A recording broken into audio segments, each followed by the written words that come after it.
Hi there, I'm here for a meeting at Advanced Engineering. Okay. Thank you. I've just left the Williams factory in Grove, Oxfordshire, a place that is steeped in history, particularly in the motorsport sense, through its long-standing and incredibly successful Formula One project. They may not be having the success on the racetrack right now in Formula One, but as a company or as a group of companies, they've got all sorts of other things going on. I was there to talk about their Formula E project and some other spin-offs that could be relevant to some stuff that I'm doing as well. I'll let you know when I can about that. But looking around the place, and unfortunately I couldn't film while I was there, but they've got so many things going on, futuristic things, and so it inspired me to be the subject of this week's Electric Tuesday.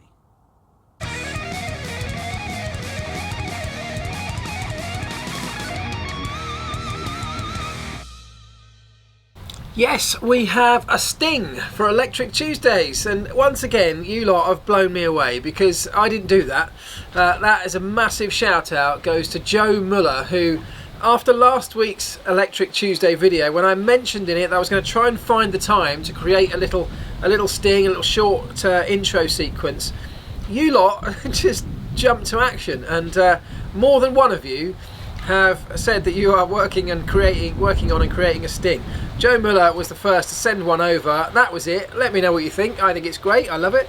It may well change as others come through. I'm quite happy to, well, as you now know from Friday's video, I like change. But if we get others come through, and maybe at some point I'll look to do one myself, and maybe we'll change it as we go. But for now, Joe Muller, thank you so much. I cannot thank you enough for taking the time to do that. That's very kind of you, so thank you. Anyway, Electric Tuesday, as I say, I'm going to talk about Williams today, Williams Advanced Engineering, a fascinating place. Every time I go there, I'm blown away by what they're up to, because it goes pretty quite under the radar, a lot of their stuff. Obviously the Formula One program is very prominent, and it's not going well at the moment, but there's lots of other stuff that's going very well at Williams, and stuff that I feel like we should be sharing and talking about. So I'm going to bring to your attention, if you don't know about it already, a few of the things that Williams have done and are doing at the moment to help the wider world. I talked about how the technology from Formula One and the learning and the understanding, the expertise could be better used, or used as well as for the Formula One projects, but could also be used to help the wider world, other industries, other sectors of the market, people at home, you and I. And that is exactly what Williams Advanced Engineering are doing. So as you may know, Williams Advanced Engineering have been supplying every single battery to every single Formula E car since Formula E began, back in 2014. Very successfully, done a great job under pretty intense time constraints in the beginning. The batteries have run incredibly reliably, safely, and done exactly what they were intended to do. That contract has now come to an end, and McLaren will take over from this coming season 5. But Williams Advanced Engineering also run the Jaguar Formula E team. So the engineers, the engineering, the team personnel are all based out of Williams Advanced Engineering. Off the back of that Formula E involvement, the company has also since then begun getting involved in other EV-based projects. So lots of little EV startup companies have come to Williams for sort of consultation and assistance in developing systems that will allow their cars to operate. So that may be anything from the battery design itself to the integration of the battery into the chassis. And there have been some impressive results.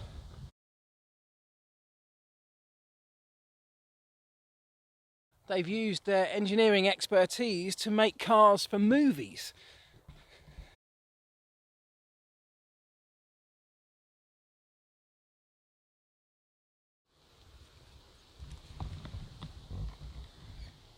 They've won a whole host of awards.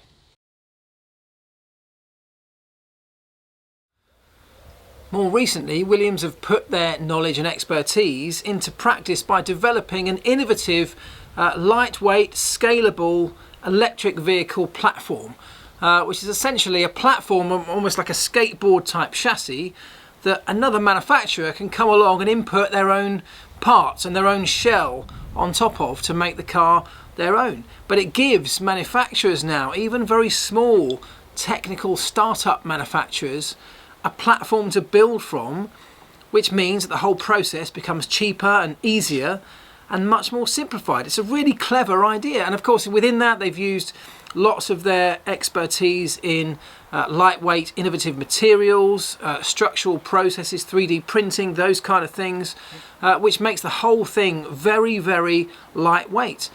And that's the future of the automobile. It's based around things like this. We've got almost a blank canvas when it comes to electric cars, because you can throw away the old rule book, because you don't need to house things like engines and gearboxes and all the traditional components that take up so much space and determine therefore the shape of the car as we know it. With an electric vehicle, there's scope now for people like Williams to come along and rewrite the rule book, and that is exactly what they're trying to do. More recently than that even, in fact just yesterday whilst I was there, an email dropped into my inbox to say that Williams Advanced Engineering had just signed a new contract with, of all people, Asda. Now you may well have already heard, but last year Williams did a deal with Sainsbury's to redesign and redevelop the way that their refrigeration units, chiller units inside supermarkets work. Very, very briefly, of course they use gases, cooled gases, to drop down and flow over the front of the chiller cabinets to keep the food or the products cool within those chiller aisles of a supermarket. You know, the ones where it's always freezing when you walk through them. Well, the reason it's always freezing in there is because most of that cool air spills down the front of the chiller cabinet and then spills over and out of there into the aisle. Well, what Williams have done is used their advanced aerodynamic techniques derived directly from Formula One, believe it or not, and created what they've called the aerofoil, the Williams aerofoil, which now sits along the front of the chiller cabinets and essentially controls the airflow, just like you do on a Formula One car, around that chiller cabinet, making some of that really cool chilled air fall down the front of the cabinet. Instead of spilling out into the aisle and keeping us shoppers cold, it gets redirected back into the bottom of the chiller cabinet through using these aerodynamic devices on the front of each shelf. Keeps control of the airflow. It goes back into the bottom of the shelf unit and is recirculated back up through the top, saving an enormous amount of energy over the course of a year. I mean, a huge amount. Those chiller cabinets, of course, are on. They're one of the most expensive, the most energy consuming parts of a supermarket. It's incredibly expensive to run those things with the wastage that most supermarkets have right now. So what Williams have done, applied those Formula One techniques and that Formula One understanding and learning of how airflow is controlled. And it doesn't have to be around a Formula One car, it can be in any environment. And they've put that to great use, and we're all going to benefit from that when we walk down the aisles of Sainsbury's and now Asda. So really, really wonderful things going on at Williams. And on top of that, they're working with all sorts of other bespoke products that we don't even know about yet, that we haven't even seen or heard about. Bikes, working with sports teams and sporting equipment, all sorts of things going on.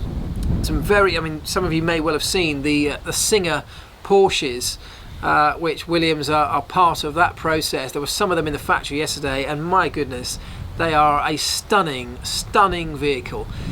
Bloody expensive, but they are beautiful. And that attention to detail that Williams have, if you can hear squeaking in the background, it's because Pharrell has found a squeaky toy over in the garden. But the attention to detail that is drummed into all Formula One teams, that all Formula One teams use to such good potential, they are now using that to apply to other examples of work. And I think it's a really nice way for Formula One, and McLaren are doing this as well, with their offshoot company. It's a really nice way for Formula One to spread the word of what we do. The excellence that is Formula One can spread further than just the racetrack, and this is a great example of it. So big shout out to Williams Advanced Engineering for flying the flag for Formula One away from Formula One itself. Right, that is it for Electric Tuesday this week, other than to just very quickly say, you may have spotted this on my social media yesterday, I am now a partner with Omologato watches. I absolutely love this one. This is my Le Mans Racing Black Edition, which I really like, and I'm going to be working with them over the course of this year. So expect some content coming your way. It's not an advert, it's not a paid promotion or anything like that. It's a brand that is a motorsport brand of watches. If you haven't seen them before, go and check them out, because if you're a racing fan, they're going to be right up your street, just like they are mine. So I'm going to be doing some stuff with them. Hopefully might even get them involved in the vlog somehow. We might start to learn. Maybe I'll do a vlog about how watches are made or something like that. I don't know, we'll work on it. Could be an Electric Tuesday of the future. Anyway, bye for now. Thank you very much again. I'll see you next time.